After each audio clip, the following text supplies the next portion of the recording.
Hello student, class 9 science का question paper है annual school exam 25-26 का। तो जिन बच्चों का ये एग्ज़ाम हो चुका है अभी हम इसका सोल्यूशन करेंगे। एग्ज़ाम कैसा गया कमेंट कीजिए। एंड इवनिंग शिफ्ट वाले बच्चे या दूसरे जो और भी बच्चे हैं उनके अभी एग्ज़ाम नहीं हो, उनके लिए इंपॉर्टेंट है, प्रैक्टिस कर सकते हैं। एंड साथ ही साथ प्लेलिस्ट की प्रैक्टिस भी कर लेना, लिंक डिस्क्रिप्शन में। तो इसका सोल्यूशन करेंगे अभी हम। एग्ज़ाम कैसा गया कमेंट कीजिए सारे बच्चे, ईजी था कि हार्ड। तो ये इसका सेक्शन ए बायोलॉजी अभी थोड़ी देर बाद डिस्कस करते हैं। पहले सेक्शन बी पे आते हैं, इसको भी हम अभी डिस्कस कर लेंगे। तो ये आपको पीडीएफ लिंक चाहिए होगा तो टेलीग्राम लिंक चेक कर लेना चैनल पे से। तो सेक्शन बी देखिए केमिस्ट्री का, which property of particle of matter responsible for the gradual spreading of ink throughout water without stirring. तो इसमें था पार्टिकल डेफिनेट पोजिशन में होते हैं कि कांस्टेंट मोशन में होते हैं। तो आपने पढ़ा होगा पार्टिकल्स कांस्टेंट मोशन में होते हैं, बी ऑप्शन है इसका आंसर।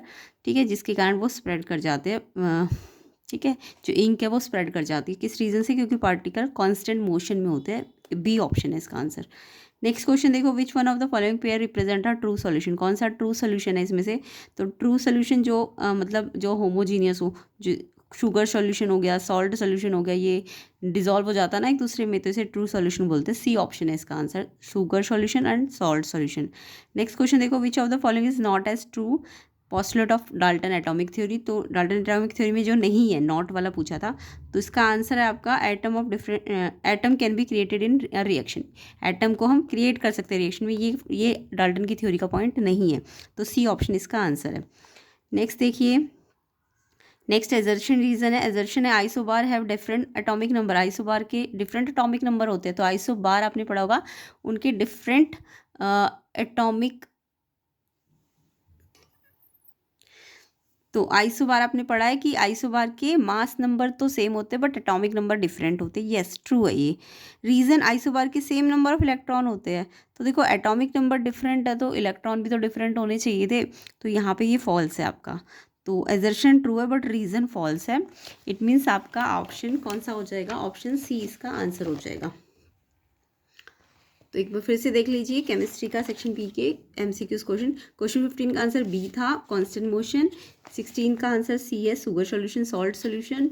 17 का answer atom can created in a reaction, ये फॉल्स है, डाल्टन का पॉइंट नहीं है। और 18 में एजर्शन सही है, रीजन गलत है, सी ऑप्शन है इसका आंसर। नेक्स्ट था आपको 19 सब्लिमेशन क्या है। तो sublimation is a process where solid change directly into gas without going liquid state. तो इसको सब्लिमेशन को डिफाइन करना था, और इसके एग्जाम्पल सब्लिमेशन किस किस में होता है? ड्राई आइस या सॉलिड CO2 में, नेफ्थलीन, कैम्फर, आयोडीन, ये सब इसके एग्जाम्पल्स थे।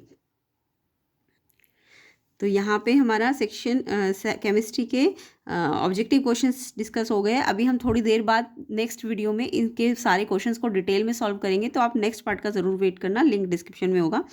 तो यहाँ पे इसको भी मैं डिस्कस कर लेती हूँ। What is the mass number of B? B का मास नंबर पूछा है, तो बी का मास नंबर जो होता है ना, प्रोटॉन और न्यूट्रॉन को जोड़ के बनेगा, तो बी का होगा 9 और 10, 19 होगा बी का mass number. What is the atomic number of A?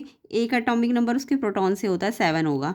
And electronic configuration of ए 7 है, तो 2 और 5 कॉन्फ़िगरेशन कर देना था आपको। ठीक है, तो यहाँ पे इसको हम और क्वेश्चंस को भी डिटेल में सॉल्व करेंगे इसके नेक्स्ट पार्ट वाली वीडियो में। ठीक है, अभी हम इसके फिजिक्स के पोर्शन को करते हैं, न्यूमेरिकल को भी सॉल्व करेंगे इसके बाद वाली वीडियो में। सेक्शन सी फिजिक्स देखो, a horizontal line on distance time graph parallel to time axis represent. तो अगर डिस्टेंस टाइम ग्राफ में टाइम एक्सिस के हॉरिजॉन्टल लाइन कोई जा रही है, तो वो क्या शो करती है? वो शो करती है body at rest, C option है इसका आंसर।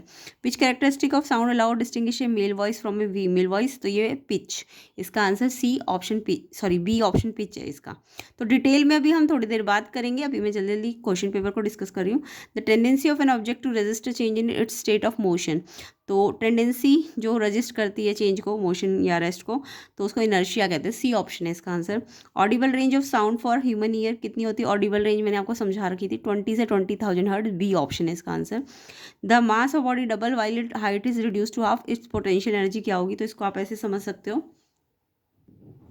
तो देखिए मास आपको बोला है कि पहले पोटेंशियल एनर्जी क्या होती है? mgh, बट अगर न्यू पोटेंशियल एनर्जी निकालूंगी Pa1, तो m की जगह डबल m कर दो और h की जगह हाफ h कर दो, तो 2 से ये 2 तो कट गया, तो mgh ही तो वापस मिल जाएगा, तो न्यू वाला पुराने वाले के इक्वल हो जाएगा, सेम रहेगा, सी ऑप्शन है इसका आंसर 30 का। तो 29 का बी है, 20 से 20,000 हर्ट्ज, सी इनर्शिया 28 का 27 का बी पिच और 26 का सी बॉडी एट रेस्ट। ये सब ने कमेंट करना सारे बच्चे ये आंसर लिखा है कि नहीं।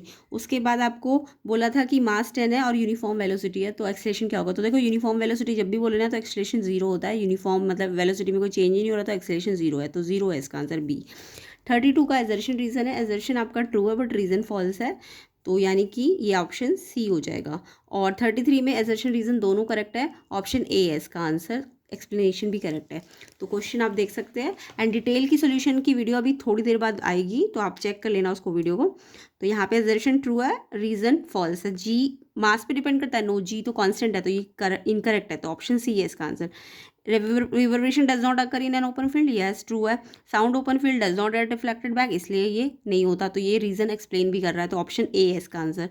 ठीक है, ये न्यूमेरिकल्स को हम इसके नेक्स्ट पार्ट वाली वीडियो में डिटेल में कवर कर लेंगे, तो आप नेक्स्ट पार्ट 2 ज़रूर देखना। इसका लिंक आपको डिस्क्रिप्शन में मिलेगा, सारे क्वेश्चंस एंड न्यूमेरिकल्स आपको उसमें सॉल्व हो जाएंगे।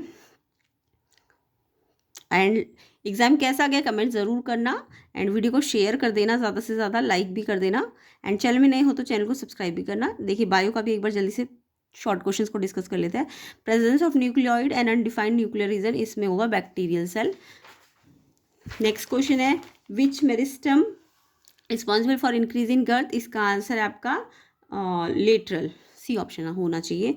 बाकी कमेंट करना, अभी थोड़ी देर बाद अगर कोई एक का दुक्का क्वेश्चन मैच करना होगा, देखना होगा, चेक करना होगा, रीचेक, तो दोबारा से बता दीजिएगा। Which is not a desirable trait, तो डिजायरेबल ट्रेट कौन सा नहीं है, तो इसमें से आएगा low yield, D option. Which connective tissue connect bone to muscle, bone to muscle कौन सा कनेक्ट करता है, ये तो सबको पता होना चाहिए, टेंडन, ए ऑप्शन है इसका answer. Which of the following is not a characteristic feature of organic farming, तो यहाँ पे आंसर है आपका use of fertiliser and pesticide, C, ये नहीं है, ऑर्गेनिक फार्मिंग में नहीं होता। नेक्स्ट है when viewed under microscope cell appear elongated with thickened corner, this tissue, इस टिश्यू को क्या कहते हैं हम, इस टिश्यू को हम कोलेनकाइमा कहते हैं, ऑप्शन सी होना चाहिए इसका।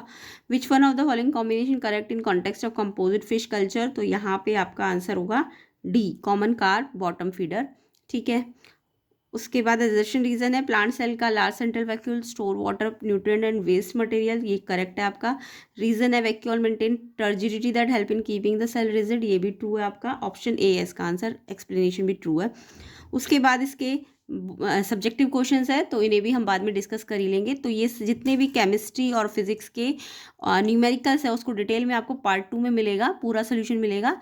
एंड वीडियो को शेयर कर देना, लाइक कर देना, चैनल में नहीं हो तो चैनल को सब्सक्राइब कर देना। प्लेलिस्ट का लिंक डिस्क्रिप्शन में होगा एंड पार्ट 2 जो बनेगा उसका लिंक भी आपको डिस्क्रिप्शन में मिल जाएगा।